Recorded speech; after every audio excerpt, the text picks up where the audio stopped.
Now we see here that these old geezers is dealing with these women, and it looked like they on some kind of vacation, and she the one advertising the situation. See, she putting it out there that I got these men, uh, multiple older men, and they flashing money, and this I'm getting money. So she pretty much trying to brag that she's getting money. Now in the mix of you bragging that you getting money, you ain't don't know what you're doing. Uh, your pride of getting money is really bringing you low to almost like a basic. Now your value is like a drug addict on the streets, uh, with hair all matted, dirty from head to toe, with dirty clothes on. See, this is how you presenting yourself, but see, you think you doing something big because you getting some money. So this is the condition of these women nowadays. See, they bragging because they can go sleep with the slave master. They bragging because they can prostitute with the slave master. You see, and this is the wickedness of our people. And see, they don't understand that the way they operate, they would. This is a death sentence at the end of the day. That's how serious it is. That's why you see these women being missing. See, you never know why a lot of these women are being missing. They don't have to be kidnapped in a white van with tints on the windows, with a chain and a lock on the back, and attacked by multiple men and threw in the back of a van. See,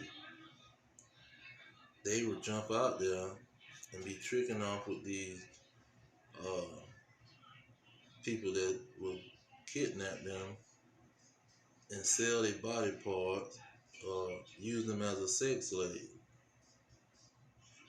So it's a lot that's going on. They don't. It's not like they're getting away with it. That's the whole thing. You're not getting away with what you're doing. You getting money now today, but what's gonna happen tomorrow? What's gonna happen next month? What's gonna happen next year? You could die a grievous death because what you're doing is an abomination to your nation and your peoples. But let's get into the situation. Now, when you look at what happened back in the ancient world, when these situations came to pass and the women wanted to do certain things, it was laws on the book that if they tried to do these things, it would be consequences. Just like if you try to rob a bank or rob somebody at gunpoint, you want to kidnap somebody, or do some kind of witchcraft on somebody, it was consequences. And so this is what these women don't understand. So let's go to the law. Leviticus is talking about the law uh, that was given to the Levites, the people that dealt with the law and the order of the nation of Israel, mainly in Jerusalem. So, Leviticus 21:7 say, they shall not take a wife that is a whore or profane, neither shall they take a woman put away from her husband, for he is holy unto his God.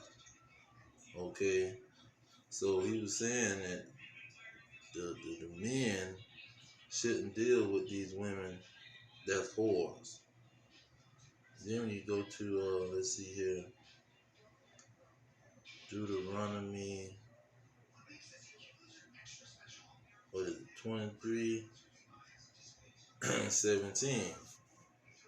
It said, "There shall be no whore of the daughters of Israel, nor a sodomite of the sons of Israel." So these people could not be whores under the laws of God. Look at verse 18. "Thou shalt not bring the hire of a whore or the price of a dog into the house of your God for any vow." Now that takes you to Saret, because you say the price of a dog. Let's see here. Okay, I think it's at 26. 26. 25. It says, "A shameless woman shall be counted as a dog, but she that is shamefaced will fear the Lord." See, these type of women that brag about being whores, God consider these women dogs.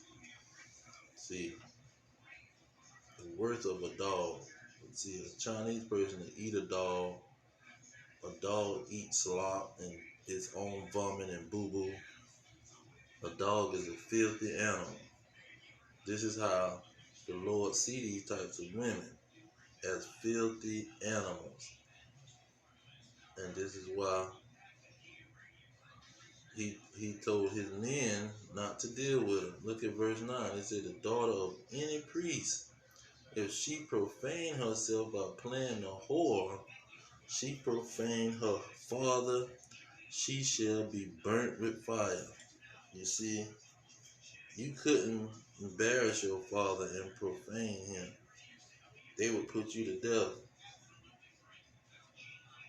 See, now let's get that father situation. Look at Deuteronomy 22, because it talks about this whoredom thing.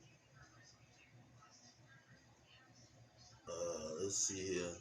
Verse 13 says, "If any man take a wife and go into her and hate her, and give occasion of speech against her, and bring up an evil name upon her, and say, I took this woman, and when I came to her, I found her not a maid." So if she was even considered to be a whore,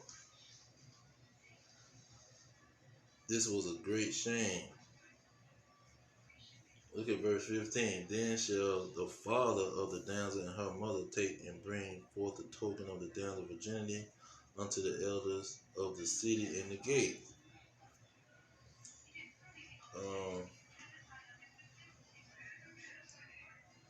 Now let's look how serious it is.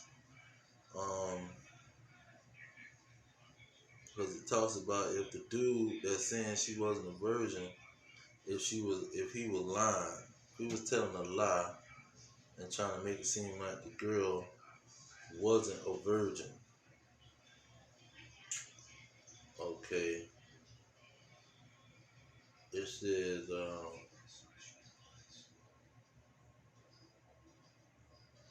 I think in verse 19 it says, "And they shall immerse him in 100 shekels of silver, and give them unto the father of the damsel, because he brought up an evil name upon a virgin of Israel." So now this man, if he slept with this daughter and say she's not a virgin when he slept with her after the marriage feast, and they go into the wedding consummation chamber, it says that he gonna have to spend more than 50 shekels. He got to spend double. So let's see what the 50 shekels.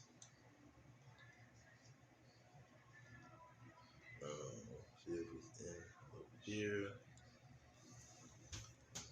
it was supposed to be 50 shekels. But if he lie, he got to spend 100. And it said he may not put her away all his days. And now he has to keep this woman for the rest of her life. Look at 28 and 29. Say if a man find a damsel that's a virgin which is not betrothed and lay hold of her and lie with her, and they be found, then the man that lie with her shall give unto the damsel father 50 shekels of silver, and she shall be his wife, because he have humbled her. He may not put her away all his days. So if she's consenting and he ain't went to the father and made a deal with the father about the wife, about the daughter, and he's just deal with the daughter without contacting her father, he got to pay 50 shekels. So if he lie, if he tell the father a lie and say that she wasn't a virgin when he make a deal with him, he got to spend 100 shekels. See, because on a regular basis, if he just the father found out that he slept with her without contacting him, um, then he gonna have to spend 50. So instead of spending 50 just because he lied about her being a virgin and try to get her a bad name of being a whore, he got to spend double. So this is the seriousness of the situation, that you just can't be a whore and operate and think you bragging about something. What you bragging? What you gaining from bragging about being a whore? Now, Leviticus 19:17. Let's see. Nope, not 19:17. 19:29. Salaki. They say, do not prostitute your daughter and cause her to be a whore, lest the land fall to whoredom and the land become full of wickedness. And so this is what these so-called women is doing. They also prostituting their daughters. And so the daughters learn this stuff from their mama. I think that's in Ezekiel, it talks about how the daughter is like the mother. She get what she learned from her mama. So as the mother is the daughter, or something like that. But she done turned the daughter into a prostitute to where she's following after her mother. And now you see them doing all kind of wickedness, bragging about being a whore, because their mother was doing the same type of stuff, and their mother give that type of advice, make it seem like it's about money. It's not about money. First of all, it's about respecting yourself, and then it's not about money either.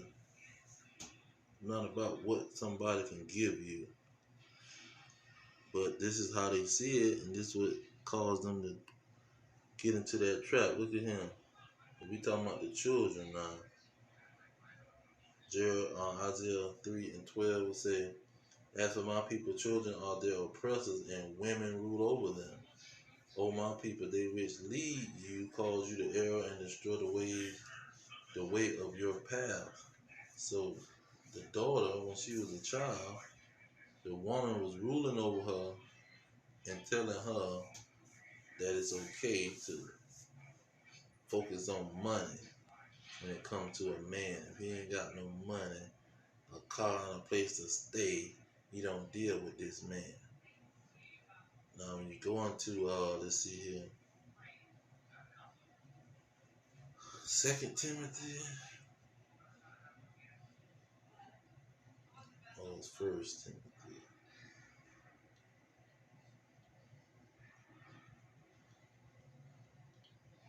Let me try first. 1 Timothy 6, starting at verse 10. It says, for the love of money is the root of all evil, which while while one while some covet after, see these women coveting after money, they have erred from the path. See, cause them to be whores, prostitutes, because they want to chase some freaking money and pierce themselves through it many pains. See, after the fact, when you realize what you did and realize that you can't do what you want to do with that money that you're getting, that's another thing. These women have to know their nationality and who they descend from. Because you can get money, but if your forefathers are cursed with they can't do nothing with the money, then you just out here being a prostitute for no reason. Look at Deuteronomy 28 and 16. It say, "Cursed shall thou be in the city, and cursed shall thou be in the field."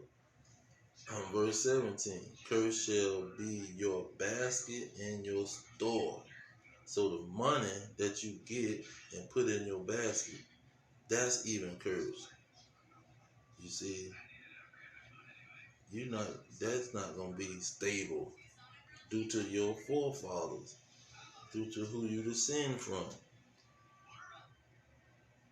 And so you can jump out there on that prostitution and doing all kind of wickedness for money, but you can't have a business. You can't a successful business. You can't have money just sitting around benefiting yourself on a millionaire pretty much status. But these women, they jump out there, and men too, and do all kind of wickedness. Then they find out that they can't do nothing with the money. You still a descendant of a slave, and you still in captivity, and they not gonna allow you to do what you want to do with that money. So why sell your soul, sell your life for this money? But yeah, this is what these women are doing in these days, and we're gonna see a major turnaround, and we're gonna see them being exposed. Because what the scriptures say, she that is living for pleasure is like she's dead. You dead already because you worried about some pleasure and you worried about money. Well, I'm gonna leave it there. All praises to Yahweh Hashem Yahweh Shah, by Shemi Kakadash, Shalom.